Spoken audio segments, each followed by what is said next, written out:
ఉత్సవ శుభాకాంక్షలు.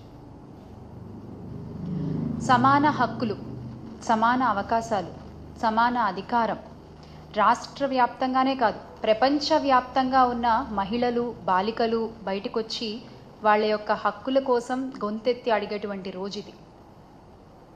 1911లో మొట్టమొదటిసారిగా మనం అంతర్జాతీయ మహిళా దినోత్సవాన్ని జరుపుకున్నాము. ఆ తర్వాత 1975లో యునైటెడ్ నేషన్స్ దీన్ని రికగ్నైజ్ చేసింది. మహిళలు కూడా వాళ్ళకి సమాన హక్కులు కల్పించాలి, సమాన అధికారం ఉండాలి అని చెప్పి గుర్తించి ఆ రోజు నుంచి ఇంటర్నేషనల్ ఉమెన్స్ డేగా మనం దీన్ని జరుపుకుంటున్నాం. అయితే సమాన హక్కులు, అధికారాలు, అవకాశాలు ఇవన్నీ పక్కన పెడితే అసలు భరోసా ఏది మహిళలకి ఈ రోజున ఆంధ్రప్రదేశ్లో? ఈ కూటమి ప్రభుత్వంలో మహిళలకి భరోసా ఏది? మహిళలకి అభ్యుదయము, మహిళా అభ్యుదయం, మహిళా సాధికారత అని గొప్ప గొప్ప మాటలు మాట్లాడిన చంద్రబాబు నాయుడు గారు, ఇప్పటి గౌరవ ముఖ్యమంత్రి సార్, అంటే మీ మాటలు వింటుంటే హాస్యాస్పదంగా అనిపిస్తుంది. ఒక మాట ఏమన్నా మాట్లాడాము అంటే ఆ మాటకి క్రెడిబిలిటీ ఉండాలి. అది మీరైనా, డిప్యూటీ సీఎం గారు పవన్ కళ్యాణ్ గారైనా, హోంమంత్రి వంగల్పూడి అనిత గారైనా, ఒక మాట నోట్లోంచి వచ్చిందంటే ఆ మాటకు క్రెడిబిలిటీ ఉండాలి. కానీ ఈ రోజున ఆ క్రెడిబిలిటీ కూడా క్రెడిట్లో తెచ్చుకోవాల్సిన పరిస్థితి మీ కూటమి ప్రభుత్వానికి. ఈ రోజున మహిళలకి ఎటువంటి భరోసా లేదు, ఎటువంటి ఆసరా లేదు, మీ పాలనలో రక్షణ లేదు. కానీ వైఎస్ఆర్ కాంగ్రెస్ పార్టీ ప్రభుత్వంలో గత 5 ఏళ్ళు కూడా మహిళలకి అగ్రతాంబూలాన్ని ఇచ్చినటువంటి ఘనత మా పార్టీ అధినేత వైఎస్ జగన్మోహన్ రెడ్డి గారిది, అప్పటి రాష్ట్ర ముఖ్యమంత్రి వైఎస్ జగన్మోహన్ రెడ్డి గారిది. నవరత్నాల్లో కూడా 90% లబ్ధిదారులు మహిళలే ఉన్నారు. 90% ఇచ్చిన నవరత్నాల హామీల్లో లబ్ధిదారులు 90% మహిళలే ఉన్నారు. అంటే మహిళా సాధికారతే లక్ష్యంగా అడుగులు వేసినటువంటి ఘనత గత 5 సంవత్సరాలు వైఎస్ఆర్ కాంగ్రెస్ పార్టీకే దక్కిందని చాలా గర్వంగా చెప్తాను నేను. డీబీటీ ద్వారా 1.89 లక్షల కోట్లు, అలాగే నాన్ డీబీటీలో మరో 94,347.26 కోట్ల సాయాన్ని అందించారు. మహిళా భద్రత, మహిళా అభ్యుదయం కోసం పోరాడిన ఘనత వైఎస్ఆర్ కాంగ్రెస్ పార్టీది. దివంగత నేత రాజశేఖర రెడ్డి గారు ఎప్పుడూ ఒక మాట చెప్తూ ఉండేవారు, మహిళలు ఇంటి బాధ్యతను అంతా మోస్తూ ఉంటారు, వాళ్ళు సంతోషంగా ఉండాలి, వాళ్ళకి కొంచెం ఆసరా మనం కల్పిస్తే ఇంకా రాష్ట్రం ముందుకు నడుస్తుంది, ఇంకా దేశం ముందుకు నడుస్తుంది అని.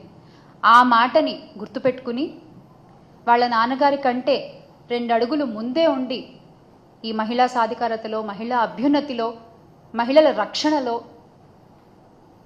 మా అధినేత వైఎస్ జగన్మోహన్ రెడ్డి గారు సుపరిపాలన అందించారు గత 5 ఏళ్ళు కూడా. ఎటువంటి దుస్సంఘటన జరిగినా కూడా నిమిషాల్లో అక్కడికి చేరుకునేటువంటి పోలీసులు, దిశా వ్యవస్థ, SOS నెంబర్ ద్వారా, ఫోన్ షేకింగ్ ద్వారా లొకేషన్ని ట్రేస్ చేసి అక్కడికి చేరుకుని సంపూర్ణ వివరాలను సేకరించి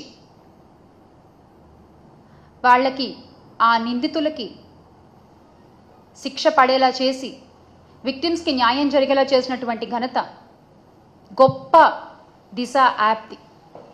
ఆ దిశ యాప్ని ఈ రోజున మీరు నిర్వీర్యం చేసేసారు.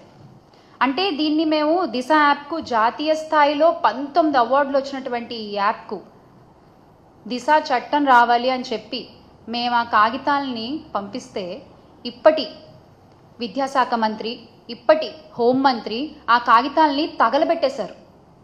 ఆ రోజున మీరు అనుకుని ఉండొచ్చు కాగితాలు తగలబెట్టేశామని, కానీ ఈ రోజున అవే నిప్పులు ఆడవాళ్ళ ఒంటి మీద కనబడుతున్నాయి. మీకు కనిపించట్లేదా? ఆ రోజున పేపర్లు తగలబెట్టేశారు, ఈ రోజున అదే నిప్పుల్లో ఆడపిల్లలు తగలడిపోతున్నారు. అవేమీ మీకు కనిపించవు కదా అస్సలు. అంటే మీది ఈ మహిళా భద్రత విషయంలో మీ కూటమి ప్రభుత్వం ఫెయిల్ అయింది అని మీ మంత్రి గారే, ఉప ముఖ్యమంత్రి గారు, గౌరవనీయ పవన్ కళ్యాణ్ గారే ఒప్పుకున్నారు. Yes, we fail to protect our women in AP అని ఆయనే ఒప్పుకున్నారు. సూపర్ 6 హామీలు, కళ్ళబుల్లి మాటలు, అసలు ఇంత జరుగుతుంటే కూడా ఆ ఊగిపోయిన పవన్ కళ్యాణ్ గారు నోరు మెదపరు. రాష్ట్రాలు తిరుగుతూ గుళ్ళు తిరుగుతూ ఉంటారు ఆయన. అండ్ నిజంగా అంటే అద్భుతమైన ప్రభుత్వం ఇది. ఎందుకంటే సుగాలి ప్రీతి కేసుని అధికారంలోకి వచ్చిన మొదటి నెలలోనే సాల్వ్ చేస్తారు కదా. అద్భుతమైన ప్రభుత్వం ఇది, చాలా అద్భుతమైన ప్రభుత్వం, ఒప్పుకోవాలి. మహిళల కోసం నించునే ప్రభుత్వం ఇది. ఇన్ని కేసులు 16,000 18,000 కేసులు ఉన్నాయని గొప్పగా చెప్పుకుంటున్నారు కదా. ఇన్ని అన్యాయాలు జరిగాయి, ఇన్ని అత్యాచారాలు జరిగాయని చెప్పుకుంటున్నారు కదా. నిజమే, చాలా గొప్ప ప్రభుత్వం ఇది. కానీ ప్రజలకు కావాల్సింది ఇలాంటి ప్రభుత్వం కాదు. ఇలాంటి ప్రభుత్వం కాదు ప్రజలకు కావాల్సింది. తప్పు జరిగితే వెంటనే ఏం జరిగిందో తెలుసుకుని నిందితుడికి శిక్ష పడేటువంటి ప్రభుత్వం కావాలి వాళ్ళకి. అది వైఎస్ఆర్ కాంగ్రెస్ పార్టీ హయాంలో దిశ యాప్ వంటి గొప్ప యాప్ల ద్వారా జరిగింది. మహిళలకి ముఖ్యంగా అన్యాయం జరిగిన వాళ్ళ చేతులు వెరక్కొట్టి కూర్చోబెట్టిన ప్రభుత్వం ఇది, వైఎస్ఆర్ కాంగ్రెస్ పార్టీ ప్రభుత్వం. మీ కూటమి ప్రభుత్వం లాగా కళ్ళబొల్లి మాటలు చెప్పే ప్రభుత్వం కాదు. చేతల్లో చేసి చూపించేటువంటి ప్రభుత్వం వైఎస్ఆర్ కాంగ్రెస్ పార్టీ ప్రభుత్వం. గత 5 ఏళ్ళు చేసి చూపించాము, మళ్ళీ చూపిస్తాం. ఈ అంతర్జాతీయ మహిళా దినోత్సవ సందర్భంగా మహిళలందరికీ ఒక్కటే మాట చెప్పాలనుకున్నాను.